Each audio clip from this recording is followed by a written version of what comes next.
Morning, everybody. It is another episode of Leveling Up Your Social Media. So grateful to be able to be here today. We're going to be talking about not only how to go and do some live videos, but how to make them as effective as possible. If that's you and you're that repeat viewer, thank you so much for tuning in. We're going to have some great experiences today. Now, this is coming from an ebook that I wrote, Leveling Up Your Social Media. We're going to do a small little section of it so that you can get some serious value today and you can take away an idea of something that's very, very practical, something that you can do today in a very small amount of prep, using your experiences to be able to take your social media game to the next level. So I'm going to share my screen really quick to make sure that we are able to see this in real time right up here. Make sure you guys can see this. One of the things that you want to remember with live videos is that it's not for you. It is absolutely for the people that are tuning in. It is for your audience, for your ideal customer. So before you even do a live video, you have to think, is this something that meets a need, right? Can you give the very best of what you have to somebody? And if you can absolutely do a live video and crush it. Now, this is something that my friend Daniel Hess told me as an actor, and I absolutely love it. He says, give a gift to your audience. Think about it. This might be the first time they've heard this type of information. This might be the first time they've heard your ideas.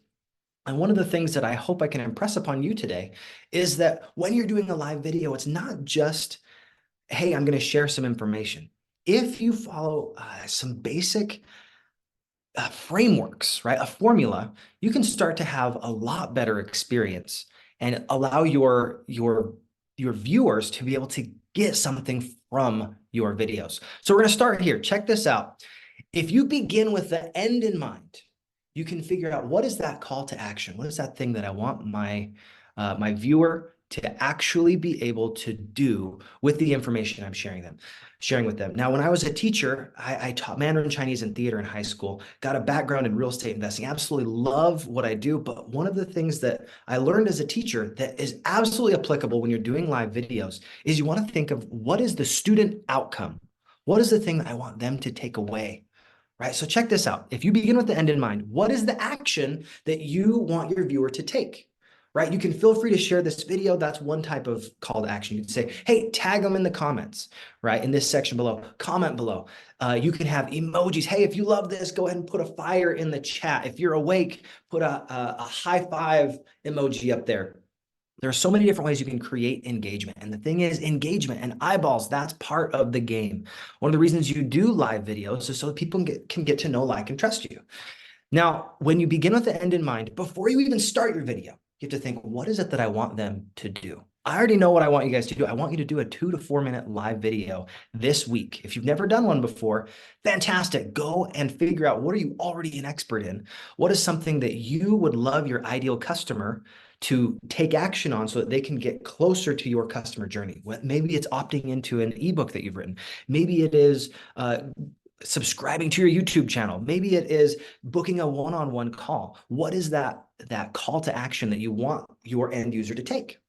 Now, one of the things that you want to make a distinction of is there's 2 types of lives. There's one that's specifically value-based, and that's all this one is today, right? It's all just specifically value-based, right? You want to give content to encourage, inspire, and educate with no agenda, right? It's not, hey, I'm going to sell you something. It's, hey, I want to give you some value. And this could be done in a Facebook group. This can be done in a very simple way. But when you have a value-based live, there's not a sales pitch at the end. There's not something that they have to go and buy. It is strictly, hey, this was something that was helpful for me, or here's 3 things that were very helpful. I want to make sure that I can help you get to that next level. And if they liked your hook right at the very beginning, they're like, oh, I want to get better at live videos. I absolutely want to do that. So that's how a value-based live works. Next, you think about this. There is value-based plus engagement. Now, remember, lives are not typically meant to sell, right? The idea of a live is to build a connection with someone, right? It's not to sell with the video. It's just a call to action. Typically, you want them to get into your ecosystem, right? You can create leads from this. You can say, hey, follow me or DM me. These are the types of calls to action that are engagement-based as well as value-based. And remember, there's a little bit of a distinction here, because if you have a value-based video, you don't want to just do value-based. You don't want to just do value-based plus engagement. You want to make sure that you have a mix. Otherwise, you're not going to grow your business. So you think about this. It's not just to sell. It is a call to action that allows them to either opt into like an email newsletter that you do, so you can start to own that list. It could be, hey, I've got a subscription that I would love you to purchase. You give them that specific way that they could get a low tier way to connect with you and get drinking your Kool-Aid, if you will, right? You think about it, maybe it's a direct message, like, hey, if you direct message me the first 3 people to do that, you would be able to get 10 minutes of my time. We'll do a strategy session about this exact topic. However it is you decide you want to do your video, you choose one of those. Is it going to just be value to help people see you as a credible resource? Or is it one that you're providing value and you want engagement with your business? Those are 2 different types of videos, and just choose which one do you want to do. Next, this is something that you can use as far as helpful examples. So like, hey, text me in comments. Was this valuable for you, right? DM a comment below, like 1 to 10. How interested are you in learning how to take your live videos to the next level? You can do scales like that, like 1 to 10. You could also say, hey, give me a fire emoji if you're ready to join this group. There's lots of ways that you can help make a distinction between who's curious and who's serious about taking action. And this is something that I've learned in sales. I love, I think it was Rob Sperry that shared this first with me. He says, your job is not to sell people. People don't like to be sold. What they like to do is buy. And what they like to do is to be sorted into something that they want. Because if you try and like tell people, hey, this is what you need, you're wrong every time. But if you ask questions and you uncover what it is that they want, and you can help them get to where they want to go in a more efficient way, a little bit faster, less pain, more excitement, all of those different benefits can make it so that maybe they want a better lifestyle. Yeah, absolutely. They want a lifestyle that allows them to live their dreams, go travel. Maybe they want to go and connect with a community deeper. However it is that you are sorting them, remember, sales is not about selling, it's about sorting and service. Right? You don't have to sell anybody that's not raw. I like this one. It's ready, able, and willing. That's what raw is. If they're ready, then you're fantastic. You can get that much closer to opening up new business with them. If they are able, meaning they have the funds, because we don't sell to broke people, right? That was one of my problems very young in my business. I was always talking to teachers, and I was like, man, when I was a teacher, I did not have a lot of expendable income. And I didn't think about that, but that's who I was always like pitching my products to and services. And they're like, we don't have expendable income. I don't have anything that I can do this with. And I was like, huh. So they were ready. And a lot of times they were very willing, but they were not able. If you are always selling to broke people, they are not going to be able to produce the results that they want because they don't have the resources yet. That doesn't mean you can't sell them in the future or give them the opportunity in the future, but that's a huge value there. Okay, so you could say, text me in the comments. Was this valuable? What did you get from this? Any type of engagement will allow you to find ways that they can give you data, give you feedback. All right. Now, this is a suggestion that I heard from my friend, Coach Brian Fryer, and I have lived by this for the last 2+ years. How many times are you going live a week? Now, here's the thing. If you're going live, you don't always have to go live on your personal Facebook profile. You could go live in a group. You could go live on your personal profile. You could go live in a business profile.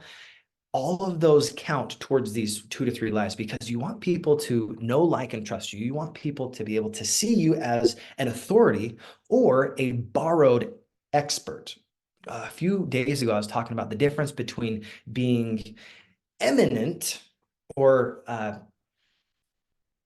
guess eminent versus preeminent, right? If you're preeminent, we have this example as a beginner. When you're preeminent, right, we have that idea that I am who I am today, and I'm not maybe the best, but I am getting better every single day. And you can be a shared expert. So preeminence is this idea of you know what? I don't have to have every single thing put together perfectly, but I say, hey, up to this point, here's where I'm at. This is what I'm doing. And here's the value I can add to you.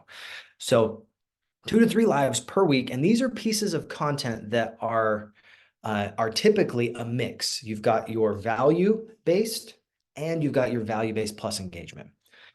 Next, if we come over here, here's a content hack. A lot of times when you're doing live videos, if you're not doing like a large training, keep your videos to 2 to 4 minutes. If you can compress it to 2 to 4 minutes and hit like 3 bullet points, you have a good content hook to make sure that you're able to give them something very bite-sized and easy to engage with, then you absolutely can make a huge impact. Next, you look at this. This formula is one of the things I think is so key, so key. And one thing that I started getting this idea from Coach Brian Fryer, also from Rob Sperry, and then my friend Greg Kimball. I've kind of taken these 3 or 4 different like pillars of social media prowess, and I put them together in my own formula. So check this out. You have a title. This is what gives someone a reason to hop on your live. This is what gives someone a reason to say, huh, I would like to know more about that. You're pre-qualifying with your title. Because if you say, all right, I want a voice. If you guys want to explore your voice and have a new way to express yourself, I've got three tips to avoid getting a frog in your throat. Maybe something of that nature. Where I know that you do a little bit of coaching with voice. One of those curiosity points that you have might be enough to have someone click on your video. As soon as they've clicked on your video, this is how your video starts. You say, hey, repeat viewer, or you could say, if you have a specific title that you give your viewers, you're like, hey, legends. That's one of my friends, Fraser Brooks. He says, hey, legends. You could say, hey, leaders. That's one of the things that I like to say a lot of times. Hey, top leaders. Hey, real estate investors. Whoever it is that you are qualifying, if someone says, oh, that's me, I'm in the right space. We're like, hey, business owners with a desire to grow your social media. Would learning how to improve your live videos and make them extremely easy for you to accomplish be helpful? If so, stick around. That little hook at the very beginning of your video, letting people know, oh, this is a repeat viewer. A lot of times that will allow them to feel more comfortable and not click off your video. Next, this third point is really key. You introduce yourself, with your mission statement. I always need to remember to do this. I sometimes forget to do it, but for me, I serve people that are top business leaders. And the way that I serve them is I help them be inspired, uplifted, and uplift, and positively impacted in their business with their bottom line to be able to make more money than they ever have. I'm looking for 33 leaders this year to be able to grow their business. That's my mission statement. I want to empower top leaders. Now, for you, you think about it. What is your mission statement?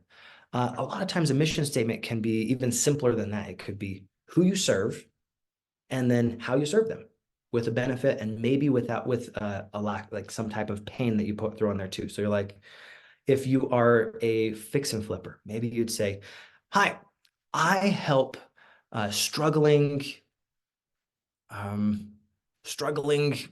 let's see, business owners who have 3 or 4 rentals, want that they can't fix. Let's say, I need to simplify this. I help.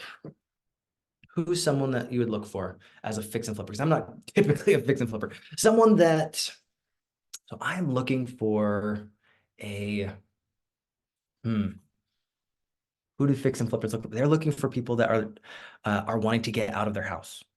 That they're like, hey, I want to help people that are about to go into foreclosure, be able to save their credit and be able to get onto that new part of their life without all of the stress and hassle of using a realtor.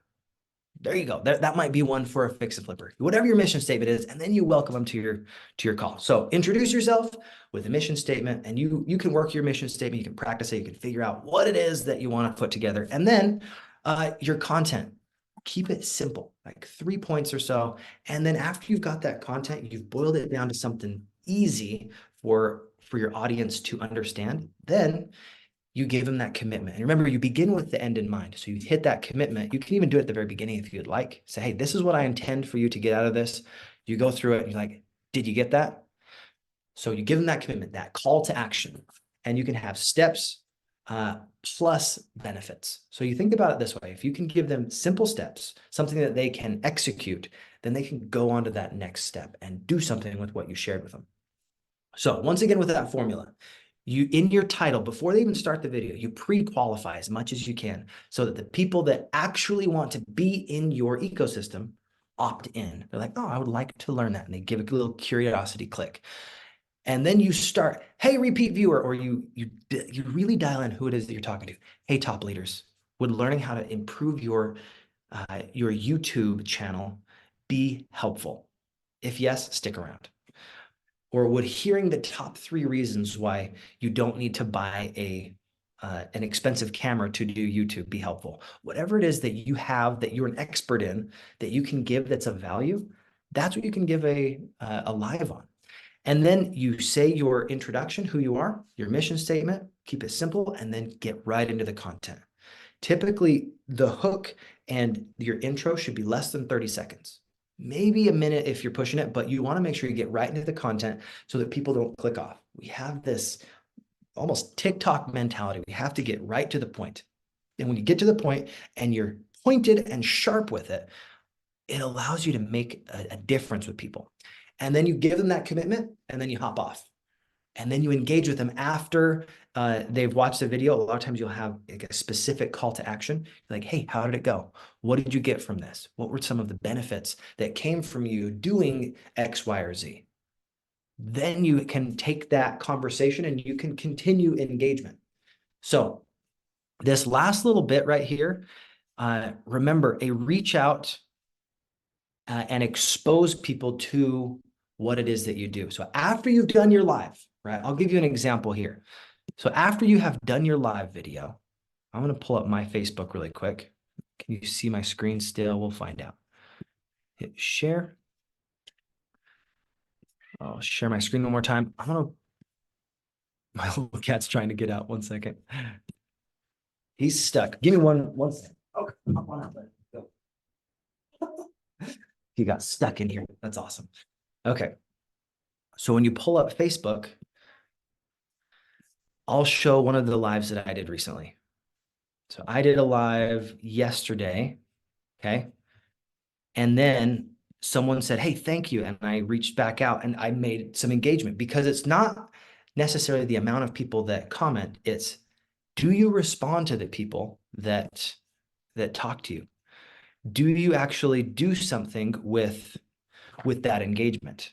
If you do, great. If you don't, it's a lost opportunity.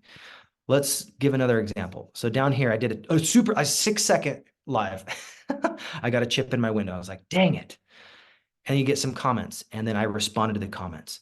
This is something that is so key. If you don't respond to the comments, you don't give people engagement, why did they go through the training, right? It's kind of like having a phone call that you called someone and then they never said anything back to you. That's how important it is to have two-way communication. So I hope that was helpful, guys. My call to action today is do 2 minutes to 4 minutes of a live video. If you've never done this before, write out your script. You got your 3 bullet points, make sure you hit all 3 and you follow that little framework, right? Give the title and then your hook, introduce yourself, give your content, and then give the commitment and engage with them after the live's done. Hope that was helpful. God bless. All right.